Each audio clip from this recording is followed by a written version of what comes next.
Friends, আজ আবার অনেক দিন পরে তোমাদের কাছে চলে এলাম মাটনের রেসিপি নিয়ে। আজকে হোলি, তাই হোলি স্পেশাল মাটন রেসিপি। এখানে আমি মাটনটা ভালো করে ধুয়ে নিয়েছি, এতে সামান্য ভিনিগার মাখিয়ে রেখে দিয়েছিলাম। এখন এতে কিছু গুঁড়ো মশলা মাখিয়ে নেব। এখানে আছে লবণ, হলুদ, লঙ্কার গুঁড়ো, ধনে গুঁড়ো, জিরে গুঁড়ো, সবগুলো আমি দিয়ে দিচ্ছি মাংসর মধ্যে।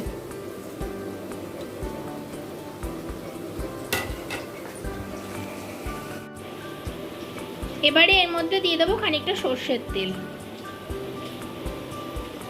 এবারে সবগুলো একসঙ্গে ভালো করে মেখে নেব।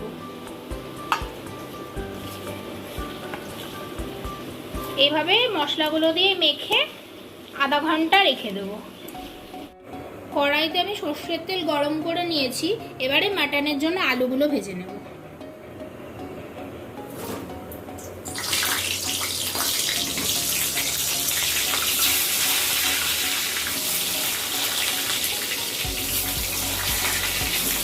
আলুর মধ্যে একটু লবণ হলুদ দিয়ে দিচ্ছি, সামান্য লবণ আর সামান্য হলুদ দেবো।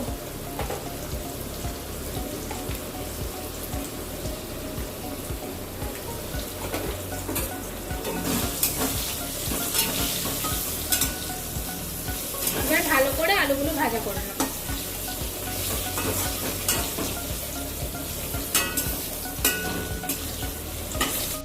দেখো আমার আলুগুলো লাল লাল করে ভাজা হয়ে গেছে, এবারে তুলে নিচ্ছি।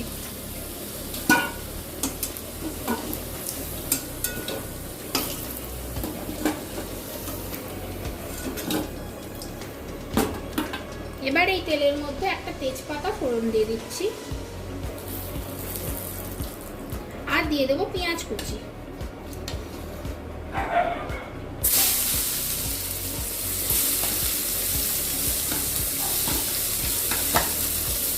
পেঁয়াজের সাথে রসুন কুচিও দিয়ে দিচ্ছি।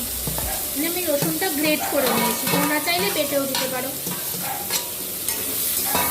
এবারে পেঁয়াজ রসুনটা একটু ভাজা ভাজা করে নেব। এর মধ্যেও সামান্য লবণ আর হলুদ দিয়ে দিচ্ছি।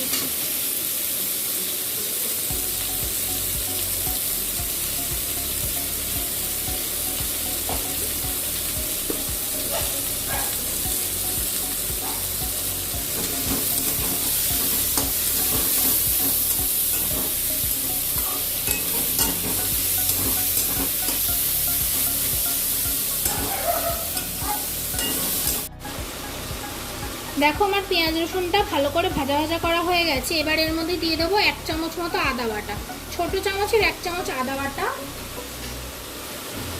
দেবো। 1/2 চামচ লঙ্কা বাটা, তোমরা যে যেমন ঝাল খাও সেই হিসেবে লঙ্কা বাটা দিও। আর দিচ্ছি সামান্য টমেটো কুচি। এবার সব মশলা আবার ভালোভাবে কষিয়ে নেব।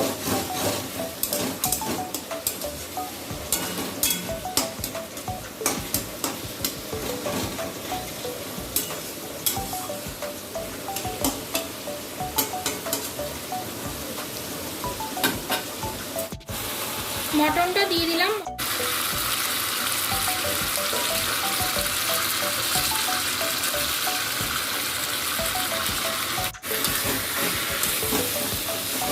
এবার মশলার সঙ্গে ভালোভাবে মটনটা মিশিয়ে নেব। এবার একটু ঢাকা দিয়ে দিচ্ছি, ঢাকা দিয়ে কষে নেব। ঢাকনাটা খুলে আবার একটু নাড়িয়ে দিচ্ছি।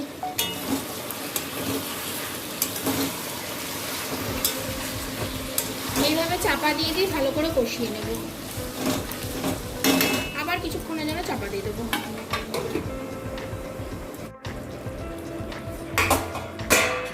দেখো বন্ধুরা, মটনটা কষে কতটা জল বেরিয়েছে মটন থেকে। এবারে গ্যাসের ফ্লেমটা বাড়িয়ে দিয়ে এই জলটা একটু শুকিয়ে নেব।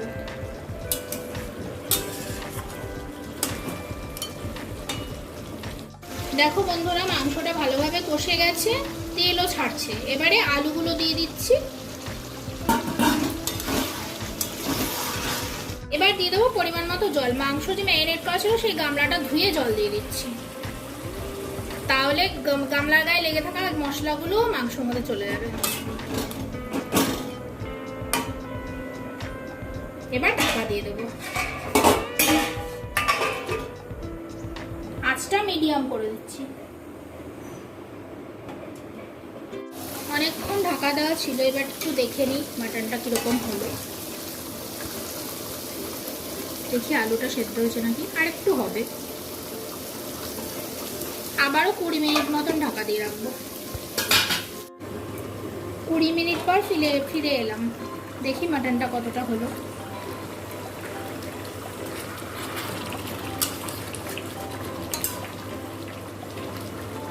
আলুও সেদ্ধ হয়ে গেছে, মাটনও সেদ্ধ হয়ে গেছে। এই দেখো মাটনও সেদ্ধ হয়ে গেছে, এই দেখো কেটে যাচ্ছে। এবারে এর মধ্যে মিষ্টি দিয়ে দেবো, একটু চিনি দিয়ে দেবো।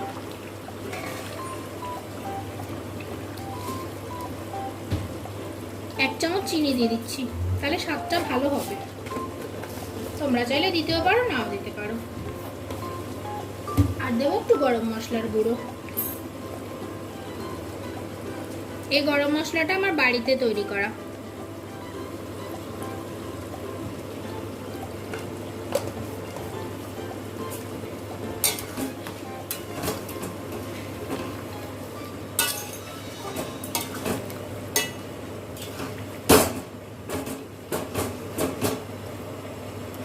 আর খানিকক্ষণ 2-3 মিনিট ফুটিয়ে নামিয়ে দেবো।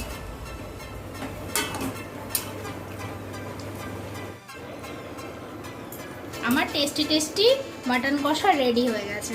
দেখো কালারটা কত সুন্দর হয়েছে, দেখেই ইয়াম্মি লাগছে। আশা করি খেতেও টেস্টি হবে। এরকম সুন্দর সুন্দর রেসিপি পাওয়ার জন্য আমার চ্যানেলটি সাবস্ক্রাইব করে পাশে থেকো।